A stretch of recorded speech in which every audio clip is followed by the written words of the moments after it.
السلام عليكم. السي وليد مبروك الله يعطيك الخير. سي ياسين الله يعطيك الصحة. السؤال ديالي ليك. Excusez-moi. Comme Yacine, il est un peu fatigué ou quoi que ce soit, j'aimerais bien vous faites toutes les questions avec Yacine, comme ça, et qu'il aille vite faire sa récup, et après, moi, je prends le temps avec vous. Merci. أخ ياسين مبروك عليك، مبروك علينا، برافو عليك فرحتينا. كاين السؤال ديالي اللي عندي ليك هو تبارك الله أصعب حاجة هما ضربات الجزاء، ولكن اليوم تبتي التجربة اللي عندك تبارك الله بأنك أسد وزأرتي في الدوحة. لأن راه المغرب كامل خارج، دابا في هذا الأثناء كلشي في الزنقة. احنا كنحسوا يعني بالتشجيعات ديال الجمهور يعني اللي جا ساندنا والجمهور اللي في المغرب ولا اللي في بلدان اخرى. فهادشي كيدفعنا باش نديروا هاد العمل اللي كنديروا. كنبغي نشكر كاع اللاعبين اللي داروا واحد مجهود جبار يعني في واحد التركيز عالي عالي عالي جدا. شابو للدراري والحمد لله كنهديو هاد الفرحة لكاع الناس ديالنا.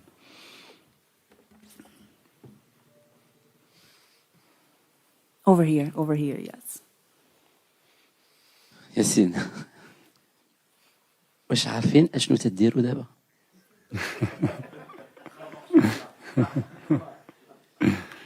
كيما كتعرف ملي كتكون في حنايا ملي كتكون انتيريور ما تغاليز با مزيان داكشي، ولكن مزيان. فاحنا خصنا نبقاو كونسونطري على خدمتنا وكاع لونتوراج. فاحنا فرحانين بان يعني يكون كل شيء بحال هكا، ولكن مع الوقت غادي اون رياليزي.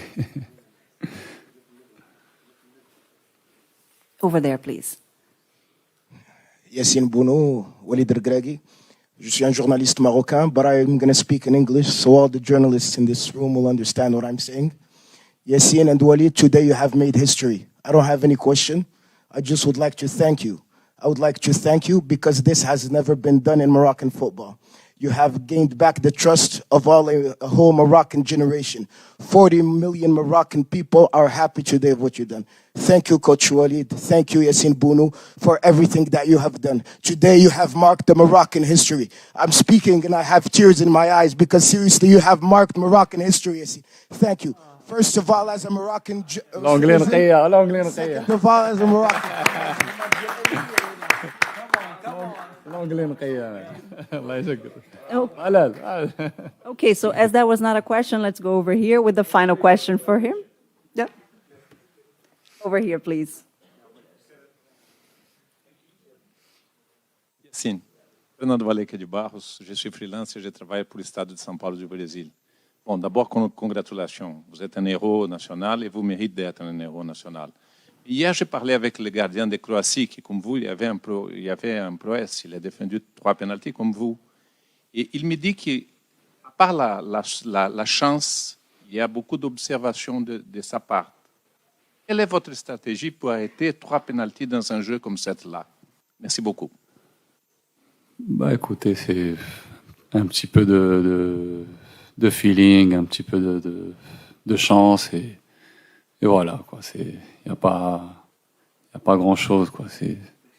Tu connais les pénaltys, c'est comme ça.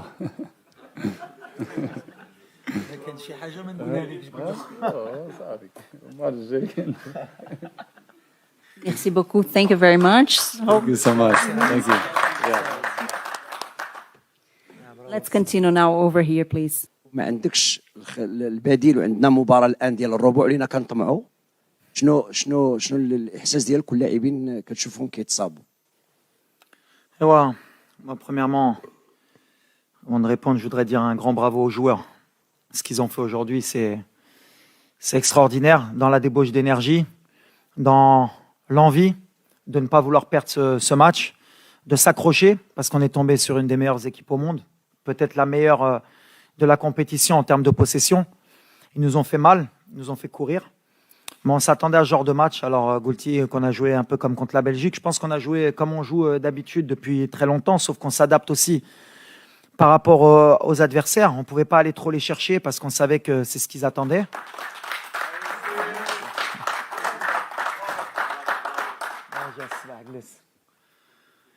Et on savait donc qu'ils allaient nous faire courir. On l'avait dit en avant-match. Mais on a été patient. On aurait voulu gagner le match sur le terrain, mais on savait que si on allait au pénalty, avec un des meilleurs gardiens du monde, on avait plus de chances de se qualifier. On a eu des opportunités. Eux, comme je l'ai dit, ils ont fait du jeu à l'espagnol, de la possession, gardé le ballon. Ils nous ont beaucoup étirés. Et les joueurs, ils se sont accrochés. Après, tu dis que c'est vrai, on a beaucoup de blessés, mais depuis le début de la compétition, on joue avec une équipe qui n'est pas à 100%. C'est pour ça que c'est encore plus extraordinaire ce qu'ils font. Tout le monde s'accroche, tout le monde joue avec des bandages, tout le monde élève son niveau de jeu. Et mentalement, on a réussi à créer un groupe, une famille, et on sent aussi qu'il y a un peuple derrière nous. Et quand vous faites tout ça, vous sentez cette énergie, eh ben, ça aide pour faire une telle performance. Mais si vous m'aviez dit, début de compétition, qu'on aurait joué la Croatie, la Belgique, l'Espagne et qu'on n'aurait pas perdu un match, qu'on n'aurait pas pris un but, c'est pas que j'aurais signé, j'aurais donné beaucoup. Mais c'est beau, c'est les joueurs. Il faut vraiment, aujourd'hui, moi, je dis que j'ai un groupe extraordinaire. Ils ont adhéré à ce que j'ai dit. Ils le font. Mais après, voilà, où est-ce qu'on peut s'arrêter, je ne sais pas. On va avoir du mal parce que ce genre de compétition, il faut de la fraîcheur. Il faut un banc. Mais aujourd'hui, on a montré avec les changements qu'il y a des joueurs qui sont rentrés, qui ont fait le boulot. Et c'est comme ça qu'on pourra arriver plus haut. Walid avant mondial, c'est pas Walid après mondial. Moi, j'ai une question technique qui peut déranger un petit peu, mais j'aimerais bien la poser. À part contre la Belgique, à chaque fois que tu voulais tuer le match avec tes changements vicieux et des changements vraiment pointus, tu n'as pas été aidé par les joueurs qui sont rentrés. Et deux fois par le même joueur, je ne veux pas le citer, et même une fois aujourd'hui. C'est-à-dire à un moment où tu sens que le match peut basculer en ta faveur, tu fais rentrer tu fais des changements très pointus. Malheureusement, les joueurs, par manque d'expérience ou par manque de maturité ou par, ne t'aident pas. Tu n'as pas encore aidé, à part contre la Belgique, où les deux changements ont été fructueux. Ouais, mais je le vois pas comme ça, moi, Oussama. Je le vois plutôt que on a un plan de jeu, et dans mes causeries, c'est toujours la même chose. S'il y a un 11 de départ qui commence le travail et il y en a qui terminent. Aujourd'hui, on a fait des changements, même pas par choix. Mazraoui a demandé à sortir, Amellah, on a eu Naïf qui s'est blessé. Les mecs, on les tire au max. On est arrivé sur une compétition qu'on connaissait pas, qui te fait utiliser beaucoup d'énergie, pas seulement physique, mais mentale, et surtout pour un pays comme le nôtre. À chaque fois, l'adrénaline, la pression, parce qu'on sait qu'on a un peuple derrière nous et on a envie d'écrire l'histoire. Eh ben, ça nous pompe de l'énergie. Et les changements, on fait comme on peut, mais les 26, c'est moi qui les ai choisis. Et j'ai confiance en tous les joueurs. Aujourd'hui, c'est Abdé qui est rentré, la dernière fois à Bouklel. Benoun est rentré aujourd'hui, ça aurait pu être Dari. Yami qui rentre, il n'y a aucun souci. La dernière fois, c'était le gardien. Au contraire, je le vois différemment. Bien sûr qu'on aimerait qu'il fasse la différence, qu'il fasse un peu plus, mais attention, c'est la Coupe du Monde. On joue l'Espagne, on a joué la Belgique, on a joué la Croatie. Quand tu rentres au niveau de rythme qu'il y a, c'est pas évident. Donc moi, au contraire, je leur tire mon chapeau. Bien sûr qu'on attend toujours plus d'eux, ils le savent. Mais à l'arrivée, on a un groupe, on est une famille. On ne regarde pas ce qui s'est passé aujourd'hui. On va se concentrer vraiment sur le prochain match. On va voir contre qui on va jouer. Et ce groupe, comme je l'ai dit, j'ai pris des risques, j'ai fait des choix pour créer un groupe d'abord, avant de créer une bonne équipe sur le terrain. Et me le rendre sur le terrain, donc c'est ce qui m'importe. Après, les remplaçants, c'est commencé, je l'ai dit la dernière fois, des fois tu fais rentrer, ça fonctionne, des fois ça fonctionne pas. Regarde, aujourd'hui, j'ai fait rentrer Benoun pour tirer le péno. Ah, il loupe. C'est le football, mais je lui en veux pas, parce que Benoun n'a jamais loupé un penalty. Donc à un moment donné, c'est le football. On essaye de faire les meilleurs choix possibles. Mais aujourd'hui, franchement, les gars, ils ont couru. On est tombé sur une belle équipe.